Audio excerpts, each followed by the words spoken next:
नमस्कार दोस्तों, मैं आपकी होस्ट और फार्मा दोस्त ऋषा गुप्ता आपका स्वागत करती हूं हमारे इस मेडविकी चैनल पे।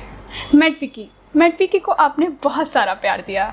इसी प्यार को बरकरार रखने के लिए हम आपके लिए ला रहे हैं talk to doc presented by MedWiki. Talk to doc एक ऐसा प्लेटफॉर्म जहां पे हमारे साथ जुड़ेंगे well experienced doctors and health care advisor जो देंगे हमारे हर सवालों का जवाब। आज हमारे साथ हैं doctor Dharmika Dodiya, consulting physiotherapist, nutritionist and lifestyle expert. She has completed her medical education from GS Medical College and she is practicing since from 22 years.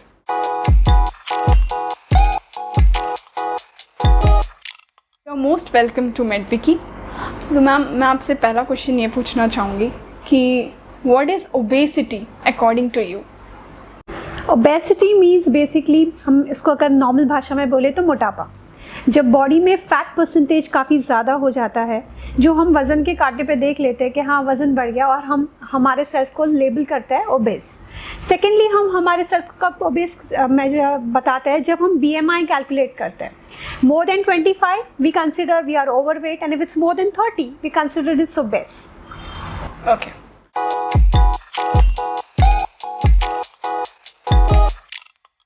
Obesity आप ये कहना चाहती हैं कि ओवर न्यूट्रिएंट कैटेगरी में आते हैं? मैं ओवर न्यूट्रिएंट नहीं बोल सकती, बिकॉज न्यूट्रिशन ओवर होना अभी आजकल की लाइफस्टाइल में थोड़ा मुश्किल है। In fact I would say that most of the cases में न्यूट्रिशन कम ही होता है। मोटापा सिर्फ हम एक ही चीज़ को मेजर करके नहीं बोल सकते। अगर मेरा वज़न ज़्यादा है या मेरा BMI ज़्यादा है तो मैं नहीं कह सकती कि मैं ओबेस हूँ।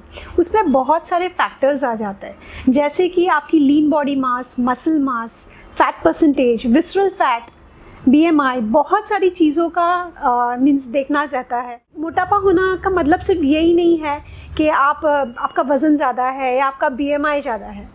आपको आपका कार्डियक हेल्थ, आपका फिजिकल स्ट्रेंथ, स्टैमिना, आपकी गट हेल्थ, आपकी स्लीपिंग पैटर्न, आपकी ओवरऑल हेल्थ को कंसिडर करना चाहिए।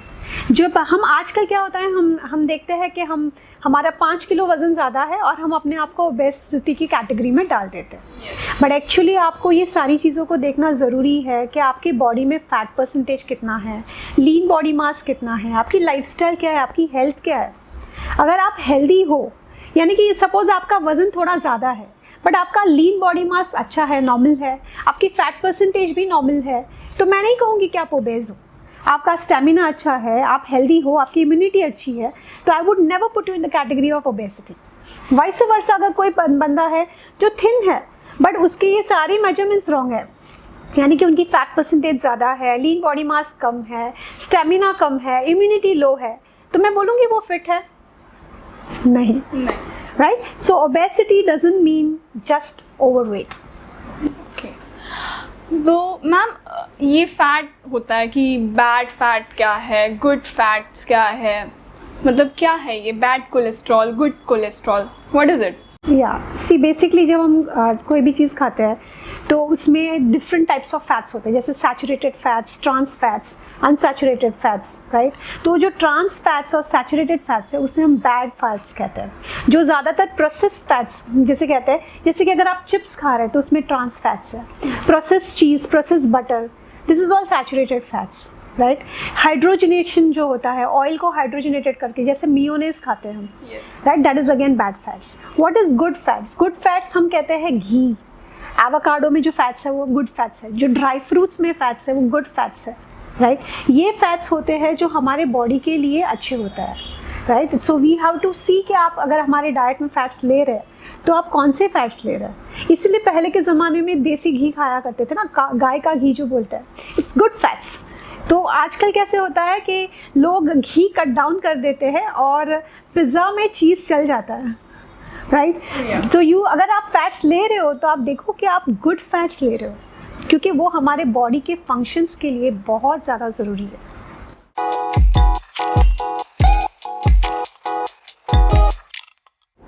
सो मैम, ओबेसिटी के कारण क्या है? What are the reason? अगर अभी की लाइफस्टाइल में देखा जाए तो main reasons of obesity is poor lifestyle, जिसे हम कहते हैं lifestyle disorders, right? Autoimmune problems, then even hormonal imbalances, stress, emotional depression, ये भी एक रीज़न हो जाता है. Bad habits, that is again one of the reason of obesity. but ये सारी basically it comes in the category of poor lifestyle. अगर कोई भी बंदा अपनी habits change कर रहा है, lifestyle better कर रहा है, तो definitely वो अपने आप को जब healthy करेगा तो excess fat अपने आप निकल जाता है. अभी के टाइम पे मेनली सेडेंट्री लाइफस्टाइल है, लोगों की एक्टिविटी कम हो गई है, स्क्रीन टाइम ज़्यादा हो गया है, और जो फूड है that is again one of the culprit. जैसे कि जंक फूड, वेस्टर्नाइजेशन हो रहा है, राइट. हम हमारे इंडियन मील्स को अनहेल्दी समझ रहे हैं, उसको छोड़ते जा रहे हैं, और हम हमारे weekend sodas, cakes, pastries and pizzas and burgers को ज़्यादा इंपॉर्टेंस दे रहे हैं, right. So that is again one of the reasons of obesity.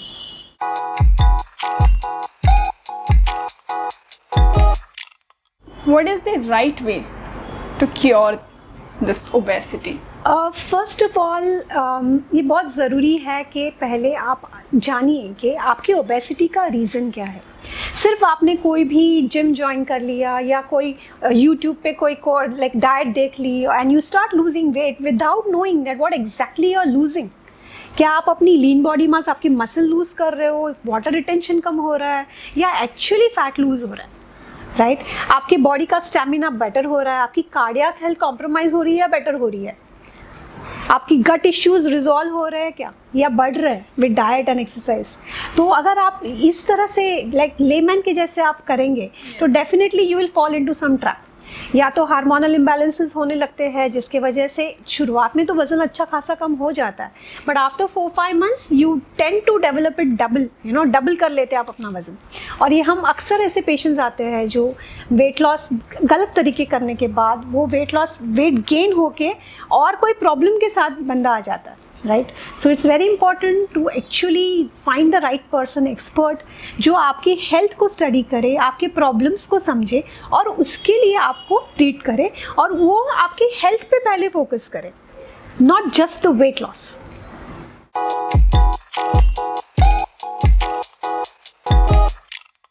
Ma'am ये एक होता है ना कि अपने बॉडी में कितना अमाउंट होना चाहिए फैट का? When it comes to female, it should be ideally 30 to 32%, and males के लिए around 25%. But again, it varies from उनकी height, body, उनकी lifestyle, उसमें भी थोड़ा बहुत vary करता है.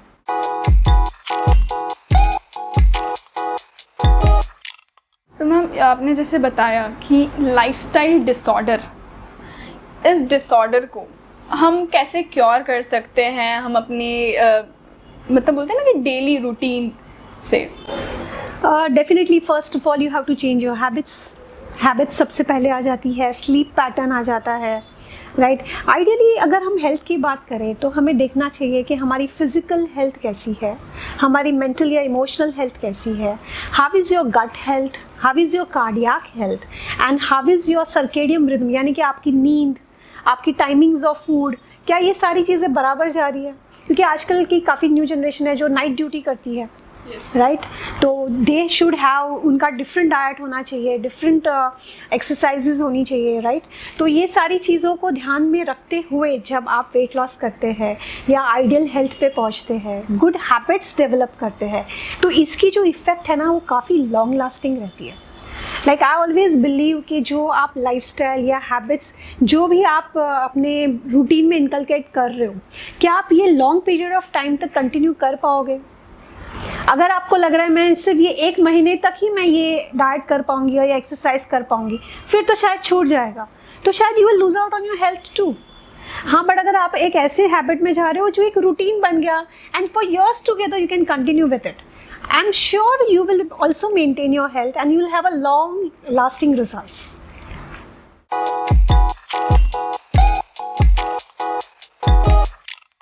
तो मैम मैं आपसे एक मिथ के बारे में बात करना चाहूँगी कि क्या इंडियन ट्रेडिशनल मील होता है या फूड जो होता है वो अनहेल्दी होता है? बहुत सारे लोग बोलते हैं कि इंडिया का खाना बहुत अनहेल्दी है, बहुत फैट से भरा हुआ है, मसालों से भरा हुआ है. तो मैम बताइए इसके बारे में कि क्या इंडियन ट्रेडिशनल मील अनहेल्दी होता है? बेसिकली कोई भी मील, चाहे वो ट्रेडिशनल हो या फिर फॉरेन का कोई कंट्री का, हर मील के पीछे साइंटिफिक रीज़न है, लॉजिक है, राइट अगर हम महाराष्ट्र में कोई फूड खा रहे हैं या कोई केरला में जो फूड खा रहा है ट्रेडिशनल, वो सारे फूड का न्यूट्रिशनल वैल्यू है, उसकी बॉडी का एब्जॉर्प्शन कितना ज़रूरी है वो वक्त के लिए, वो भी बहुत ही सोच समझ के सब कुछ नेचर ने दिया है actually, right. So I would not से कि इंडियन फूड इज़ अनहेल्दी, हाँ, बट डेफिनेटली अगर आप बहुत ज़्यादा ऑयली फूड खा रहे हैं और आपकी सेडेंटरी लाइफस्टाइल है, then it will become unhealthy, naturally unhealthy, right. But अगर हम देखेंगे कि हमारी जो नानी है, दादी है या दादा है, आपके घर में जो सबसे ओल्डेस्ट पर्सन है, आप देखना उन्होंने जो खाना खाया है, राइट, उन्होंने इंडियन फूड ही खाया है. और जब आपके घर में बेल बजती है, डोर बेल बजती है, तो क्या आपका 18 साल का बेटा या बेटी पहले उठ के दरवाज़ा खोलता है, या 80 साल का या 70 साल के आपके घर में जो सबसे बुजुर्ग है, क्या वो तुरंत ही उठ जाते हैं? एंड यू विल सी उनकी स्टेमिना बेटर है, वो लोग ज़्यादा हेल्दी है, they are living longer, right, without any diseases, यही फूड के साथ, राइट. But problem is not with the food, problem is mainly with the lifestyle, right. मैं देखती हूँ काफ़ी यंग लोग आते हैं कि मैं डाइट कर रही हूँ, मेरा वज़न कम करना है, तो मैं अभी मम्मी को बोलेगी मैं 2 रोटी कम खाऊंगी, मैं चावल नहीं खाऊंगी, राइट. हाँ, बट वो वीकेंड में जब पार्टी में जाती है तो वो पिज़्ज़ा का 1 पीस कम बिल्कुल नहीं खाएगी, या जो सॉफ्ट ड्रिंक अगर उसको उसकी फ्रेंड सर्व कर रही है तो वो ज़रूर पिएगी, राइट. बट आप अपना न्यूट्रिशन फूड को कट डाउन कर रहे हो कंसिडरिंग जस्ट द कैलोरीज, क्योंकि जब हम कोई फूड खा रहे हैं तो ये बहुत ज़रूरी है देखना कि आप कैलोरीज कंज्यूम कर रहे हो या न्यूट्रिशन कंज्यूम कर रहे हो, and how, that is again important. सब्जी, रोटी, दाल, चावल बुरे नहीं हैं, बट आप उसको किस तरह से ले रहे हो और कौन से वक्त पे ले रहे हो. डेफिनेटली कुछ चेंजेस आए हैं, जैसे कि अभी हम मिल्क प्रोडक्ट्स अवॉइड कर रहे हैं because lot of contamination, right. Same thing with the grains के, वी आर सेइंग कि वीट हम कम खाए या फिर अवॉइड कर रहे हैं because of again contamination, lot of pesticide use for it, जो पहले नहीं हुआ करता था. सो डेफिनेटली थोड़े बहुत चेंजेस यहाँ वहाँ है, but if you are having your good salad, you are having your curd, you are having your papad, your achar, which are again very good probiotics, and that is again good for your digestion. You are having your homemade pickles, right? आप अपनी घर पे mummy की बनाई हुई सब्जी खा रहे हैं जिसके अंदर सारे स्पाइसेस है जो अगेन हमारे डाइजेशन को बेटर करते हैं, राइट. तो I would not say that spices are bad. I would say you should have the spices in your food because उसी से हमारे gut bacteria जो develop होते हैं. It is all because of this fermented food what we have. Dosa, idli, dhokla, right. अगर आप देखेंगे Indian traditional sweets किससे बनते हैं, ज़्यादातर वो घी से बनते हैं, जैगरी से बनते हैं, और आप देखेंगे चने के आटा यूज़ ज़्यादा होता है, बेसन ज़्यादा यूज़ होता है. और अगर आप वेस्टर्न स्वीट्स देखेंगे तो वो कैसे बनते हैं, उसमें बहुत ज़्यादा sugar, trans fats and maida, right. Now you compare कौन सा स्वीट खाना चाहिए. Of course Indian. Right. when I talk about farsan also, right, मैं जानती हूँ जब हमारे घर पे गेस्ट आते थे तो मम्मी ढोकला बनाते थे which use to be mix dal, right, lot of proteins in it, right. मगर अगर अभी की बात करें तो क्या होता है, हम चिप्स के पैकेट लेके आते हैं जो कितने महीने पहले पैक किया गया रहता है, प्रोसेस्ड, और उसमें जो ट्रांस फैट होता है, जो ऑयल भी होता है वो हाइड्रोजनेटेड रहता है, right. It's again trans fats. तो हम जो सर्व कर रहे हैं गेस्ट को तो क्या कर रहे हैं serve, right. Same thing with the sweets. मुझे याद है my mom used to make sheera, पहले के ज़माने में shrikhand which is again curd, right. और काफ़ी बार हम होममेड श्रीखंड बनाते थे जहाँ पे शुगर हम कंट्रोल कर सकते थे. We used to have lesser sugar and more of nuts and more of nutrition in it. So similarly, it all depends on how you're making it, how you're using things. आप कैसे बना रहे हैं, या. But I'm definitely sure that हमारे जो traditional foods है वो अनहेल्दी नहीं हो सकते, वरना हमारे दादी और नानी बहुत वीक होते हैं हमसे. ये बात आप सही, right.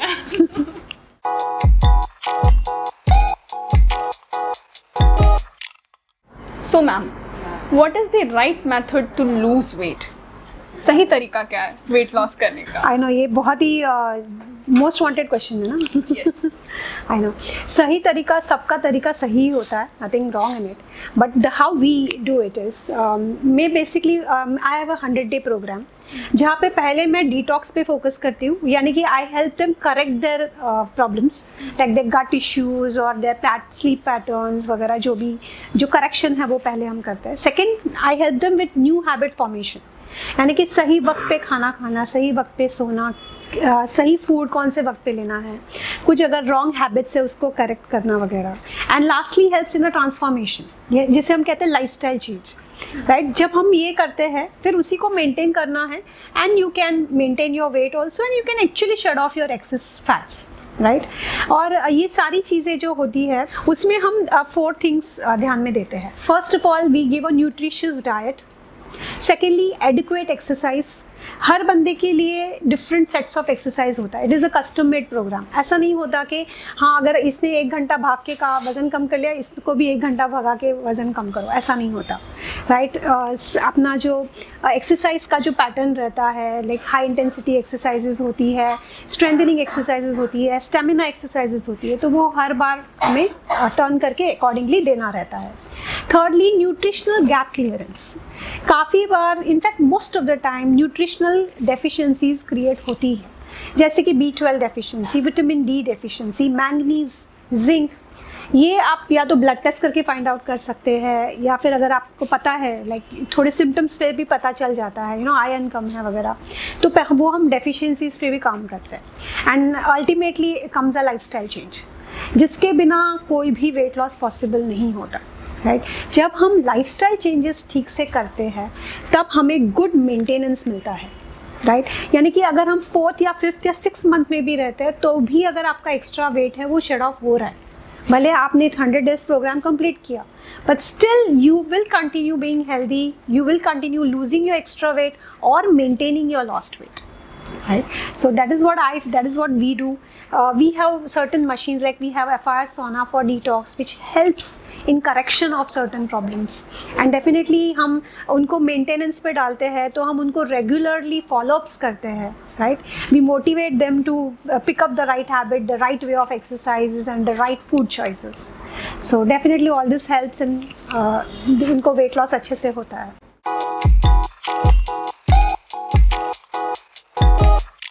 So ma'am, what is FIR सोना? अभी आपने कहा कि FIR सोना, वी ट्रीट विथ FIR सोना। सोना तो पता है, बट FIR सोना क्या है मैम?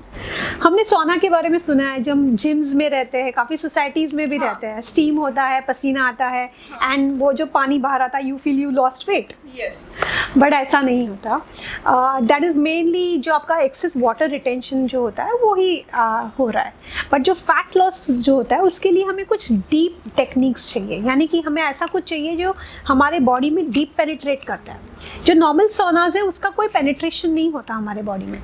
जब मैं FIR की बात करूँ, दैट मीन्स फार इंफ्रारेड सोना, ये हमारे बॉडी में अप्रॉक्सीमेटली 6 सेंटीमीटर डीप पेनिट्रेट करता है, हमारी ब्लड सर्कुलेशन बढ़ाता है, हमारे इंचेस लॉस में हेल्प करता है, glucose glycogen production, Burns the glucose level, diabetes यानी कि शुगर लेवल को मेंटेन करने के लिए हेल्प करता है। उसके बहुत सारे बेनिफिट्स हैं। आपके बॉडी में से जो भी टॉक्सिन्स है, हैवी मेटल्स है जैसे केडियम, लेड, मर्क्यूरी, आर्सेनिक, उसको भी वो बाहर करता है। डेफिनेटली जो भी वाटर रिटेंशन होता है बॉडी में, एक्सेस वाटर रिटेंशन, उसको भी क्लियर करता है। उसके अलावा सेल्यूलाइट प्रोडक्शन, जो हमारी स्किन लूज हो जाती है, वो टाइटनिंग के लिए हेल्प करता है। इनफैक्ट 30 मिनट्स ऑफ FIR सोना gives approximately 600 to 900 calorie loss, right. तो हमारे हार्ट के लिए अच्छा है क्योंकि हमारे कार्डियोवैस्कुलर सिस्टम को एक्टिवेट करता है। It even helps you with your gut, आपके गट को भी बेनिफिट करता है, detoxifies your liver. It has multiple benefits in your body when you take a 30 minutes of session almost 5 days a week. So with 20 sessions of FIR sauna detox, we really see wonderful results. अगर हम weight loss की बात करें तो उसके लिए भी, PCOD की बात करें तो उसके लिए भी, आर्थराइटिस के लिए, कैंसर के लिए, किडनी प्रॉब्लम्स के लिए, BP इश्यूज़, डायबिटिक रिवर्सल, ये सारी चीज़ों के लिए बहुत ही बढ़िया रिजल्ट्स आते हैं। ओके, सो मैम आपका कोई पर्सनल एक्सपीरियंस FIR सोना से आपने किसी को ट्रीट किया? मेरा खुद का पर्सनल एक्सपीरियंस है FIR सोना को लेके। I am 45, I just underwent a routine sonography for my uterus, और मुझे रियलाइज़ हुआ कि मेरे दोनों ओवरीज पे सिस्ट थे, which was hardly like 2.5 mm, बहुत ही छोटे सिस्ट थे। बट उसके वही टाइम पे मैंने FIR सोना शुरू किया था, and with approximately 10 to 12 sittings of FIR सोना मेरे वो सिस्ट ऑटोमेटिकली ड्रेन ऑफ हो गए। Right. So that was my personal experience. And other than that मेरे काफ़ी पेशेंट्स हैं जिसको मैं वेट लॉस के लिए देती हूँ, बीपी इश्यूज़ के लिए wonderful results, as I said before. I have a patient who is almost 70-year-old lady. She had an heart problem. She even has a compromise kidney, like उसका creatinine level काफ़ी high है. उसके अलावा she is highly diabetic too. तो उसके लिए और कुछ काम नहीं कर रहा था. उसको बाहर के मेडिकेशंस कितने काम करेंगे at that age. But with FR Sauna, ozone therapy what we have at our centre, and nutrition therapy, ये सारी चीज़ों की मदद से उनकी जो क्रिएटिनिन लेवल है वो भी नॉर्मल हो गई, उनकी डाइट शुगर लेवल भी नॉर्मल हो गई. उसके अलावा उनका जो BP का इश्यू था वो भी.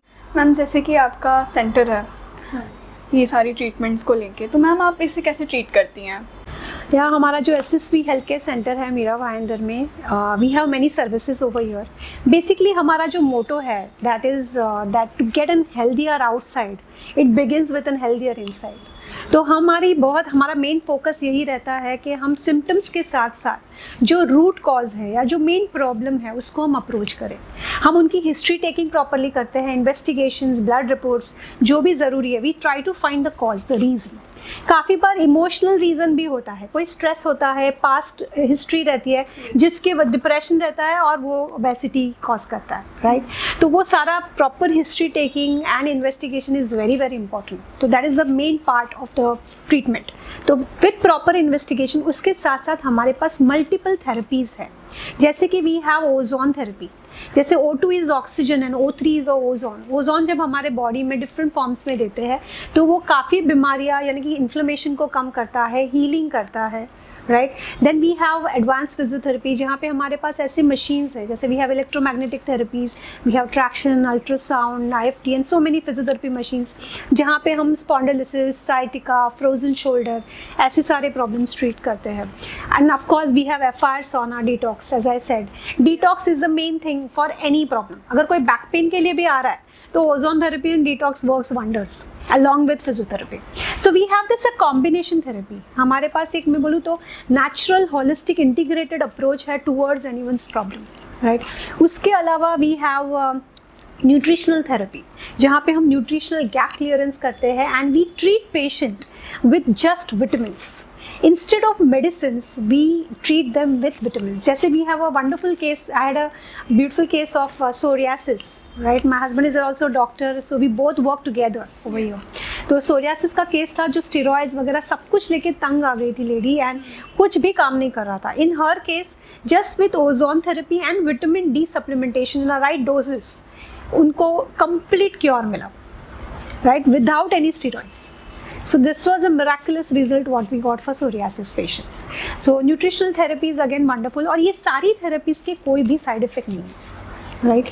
Yeah. So we have all these machines. Then again for obesity we have fire detox, we have cavitation, radio frequency, we have non-surgical lipo. We are even moving into mesotherapy and spot reduction जो naturally fat loss के लिए help करता है. यानी कि जो excess inches है जो हमारे सिर्फ हमारी रूटीन से भी नहीं कम होते, राइट, तो वो फैट को बर्न करने के लिए और वो इंचेस कम करने के लिए हम ये मशीन्स यूज़ करते हैं. And of course with proper diet and lifestyle change it gives wonderful maintenance to, right. तो ये जो सारे प्रॉब्लम्स है जैसे ऑटो इम्यून डिसऑर्डर्स, ओबेसिटी, मोटापा जो इतना कॉमनली देखा जा रहा है आजकल, उसके अलावा PCOD, thyroid, diabetes, blood pressure, then sciatica, frozen shoulder, psoriasis, autoimmune disorders I just told you before. ये सारी चीज़ों को हम एक होलिस्टिकली अप्रोच करके उसका पूरा ट्रीटमेंट करते हैं. मैम ने हमें काफ़ी स्ट्रॉन्ग मैसेज दिया है कि अपने डाइट को कैसे मेंटेन रखें, अपनी फिज़िकल एक्टिविटीज़ से अपने हेल्थ को कैसे मेंटेन करें, है ना, एक प्रॉपर न्यूट्रिएंट कैसे लिया जाए, है ना. फैट होना या बॉडी में फैट होना it's not an obesity. Obesity के बहुत सारे फैक्टर्स हैं.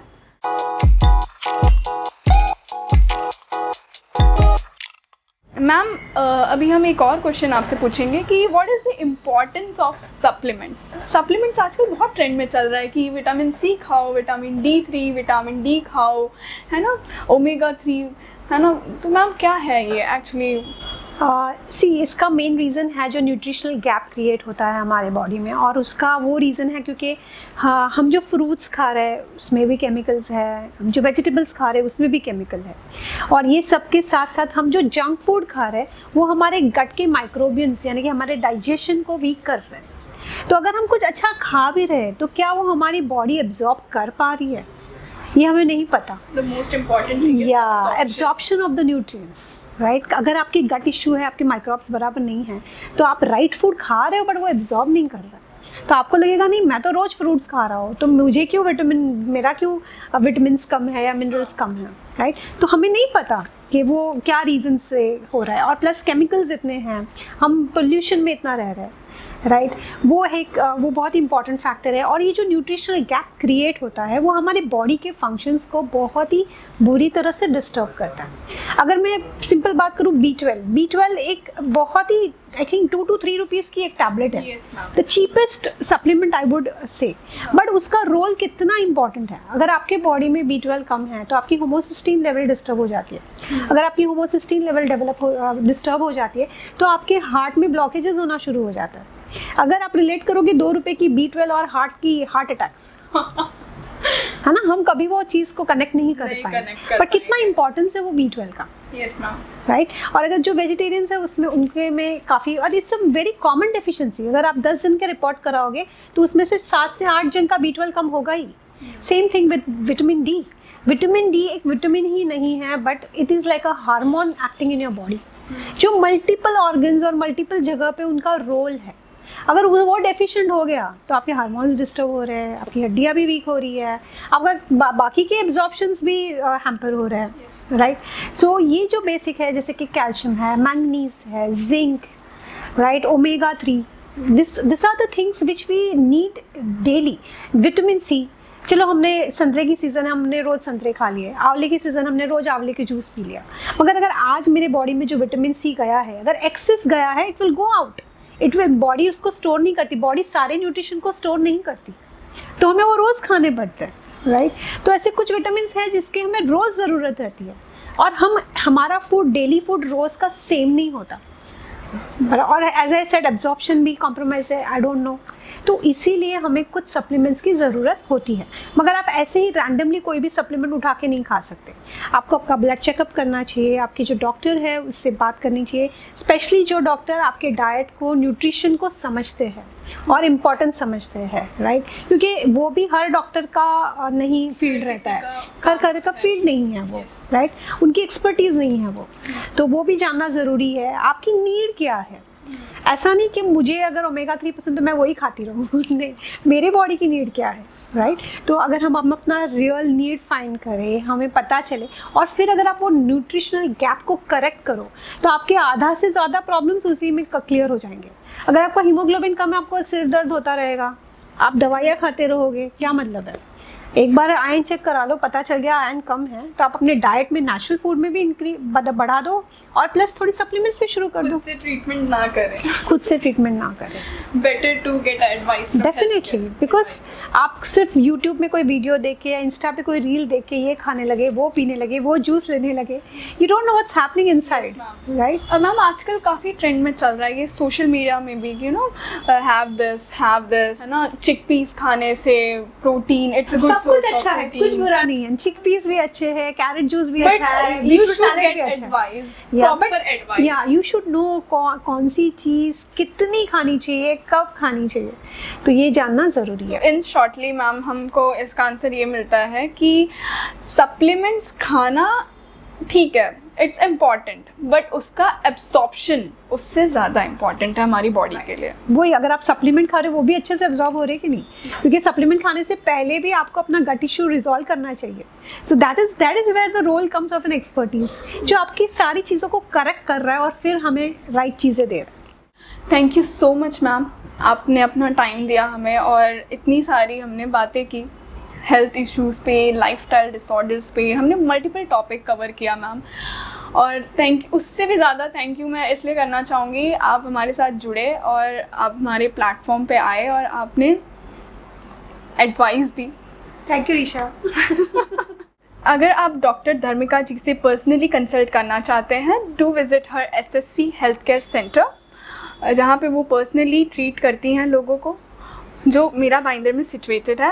और अगर आपको कोई भी डाउट्स हैं या कोई भी क्वेरीज़ हैं या कोई भी क्वेश्चंस हैं पूछना चाहते हैं मैम से, तो प्लीज़ हमारे कमेंट बॉक्स पे कमेंट करें।